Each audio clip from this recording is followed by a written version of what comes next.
Good morning, children. I hope you all are doing fine by the grace of God Almighty. As you all are aware of the pandemic around us, we all have switched over to virtual teaching in place of our previous traditional classroom teaching. Let me introduce myself to you all. I am Mrs. Nahi Javeria and will be handling physical science for class 9th. Before I start, I would like to instruct my students to be regular, punctual, and attentive while watching the videos. You all are going to complete the notes provided to you and clarify your doubts, if any, during the time allocated for it. I wish you all the very best for this academic year 2020-21.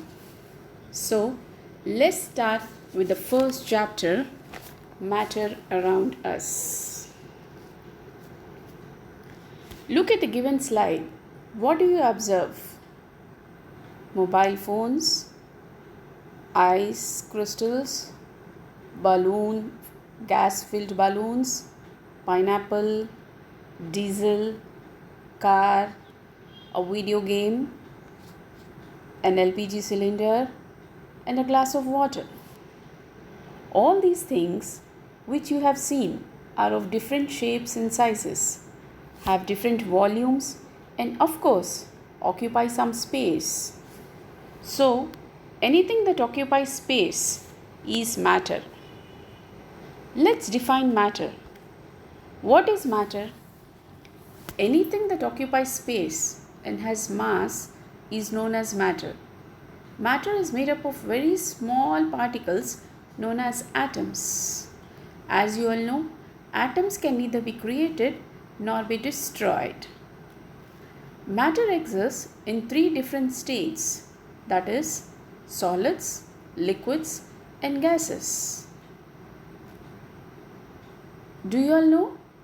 The water which we use every day exists in all the three states of matter. The ice cubes are the solid form, the water which we drink is in its liquid form, and the water vapor is its gaseous form. Now, we'll just see the properties of solids, liquids, and gases. The first one, solids have definite shape and volume. On the other hand, liquids do not have a definite shape but do have volume. Gases neither have definite shape nor volume. Just take a book or a pen or a duster and drop it to the ground. Will it flow? No, it does not flow but remains rigid with a definite shape, distinct boundaries, and a fixed volume. So we can say that solids have a definite shape and a fixed volume. Take a glass of water, pour it on the ground. Will it flow? Yes, it flows, but does not have any definite shape. The same water, if we fill in a glass, beaker, or a test tube, round bottom flask, a conical flask, or any of your water bottles, it takes the shape of the container in which it is stored. Though the water takes different shapes, but its volume remains the same. You might have heard about CNG and LPG. What is CNG? CNG is compressed natural gas, which is used in vehicles for transportation. On the other hand, LPG is liquefied petroleum gas, which we store in cylinders and use for cooking purpose. Both these gases neither have a fixed shape nor a fixed volume. As you all have seen now that liquids and gases both have the property of flowing. That is why in the beginning your matter was classified only into solids and fluids. Fluids means something that can flow. So liquids and gases have the property of flowing. Coming to the second point, there is very less intermolecular space in solids. That is, the molecules are tightly packed.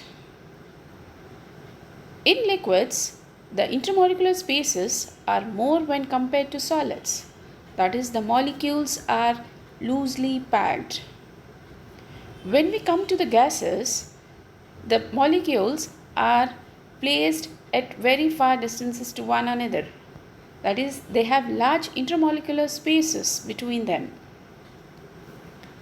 The third point, solids have strong forces of attraction between the molecules, whereas the force of attraction between the molecules of liquid is moderate. The force of attraction is negligible in gases. That is, the molecules of gases are in random motion. When coming to the compressibility, we cannot compress a solid. That is, if we try to compress a solid, it loses its shape and it becomes powdered form. That is, we cannot compress solids. Solids are incompressible, whereas liquids can be compressed to a certain extent. On the other hand, the gases are highly compressible. You all have seen in CNG and LPG cylinders, large volume of gas is compressed in a very small volume of that particular cylinder. So, gases can be highly compressed. Coming to the arrangement of molecules in solids, liquids and gases, you see there are very few spaces between the molecules of the solid. But the space between the molecules in a liquid is more when compared to the solid and less when compared to that of a gas.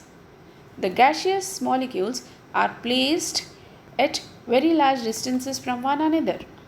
They are in random motion. The substance which exists in all the three states of matter is water. In the form of ice, it is solid. In the form of water, it is liquid. And in the form of water vapor, it is a gas. So now I think you all have understood the differences between a solid, liquid and a gas. That is, the different states of matter. And your assignment for the day is define matter. Write the differences between solids, liquids and gases. Thank you.